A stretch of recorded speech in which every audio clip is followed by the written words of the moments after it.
যে স্ত্রী নামাজ পড়ে না, পর্দা করে না, যে মেয়েটা নামাজ পড়ে না, পর্দা করে না, আপনার যে ছেলেটা নামাজ পড়ে না, হালাল হারাম বাইচা চলে না, এই নাচ গান নর্তকী ছবি উলঙ্গ দৃশ্য মোবাইল নিয়ে পড়ে থাকে, যদি কোনো কথায় আমনে তারে ফিরাইতে না পারেন, আমি বলার পর নামা, তাহলে কমপক্ষে এতটুকু তারে বইলেন যে বাপ, মৃত্যু পর্যন্ত মনে রাখিস আমি তোর উপরে অসন্তুষ্টি নিয়ে কবরে গেলাম,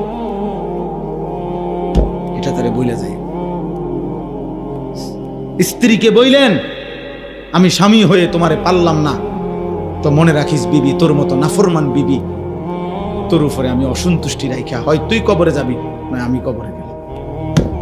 আর আল্লাহর নবী বলছেন কোন স্ত্রীর মৃত্যু যদি হয় তার স্বামীর অসন্তুষ্টি নিয়ে, জাহান্নাম। হলে কি আপনি না পাইলে দূর করে আপনি কই কিচ্ছু দিয়ে মাতে না, আপনি দিয়ে আফেল খান,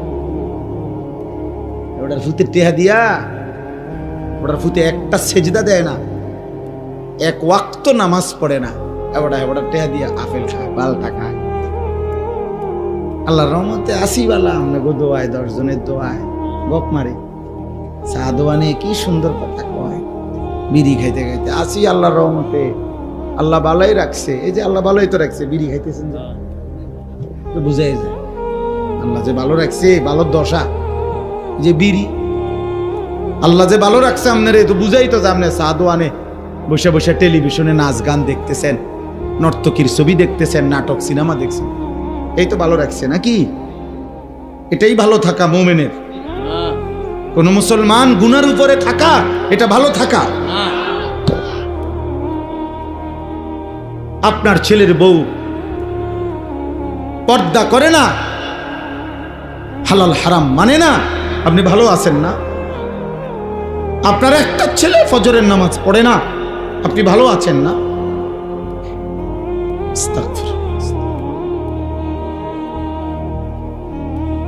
কিসের ভালো থাকলেন আপনি? আপনার ঘরে জাহান্নামের আগুন জ্বলতেছে, এই সময় আপনি ভালো থাকেন কেমনে ভালো থাকেন? আল্লাহ নবী সাল্লাল্লাহু আলাইহি ওয়াসাল্লাম কসম খোদার হাদিসের মধ্যে আছে, নবীজি নিজে নবীর মেয়ে ফাতেমা রাদিয়াল্লাহু তাআলা আনহা বলেন, ফাতেমা কি নামাজি ছিল না বেনামাজি? পর্দানশীল না বেপর্দা নারী? সাইয়্যিদাতু নিসাই আহলিল জান্নাহ। নবী নিজে বলছে ফাতেমা আমার জান্নাতের নারীদের সর্দার।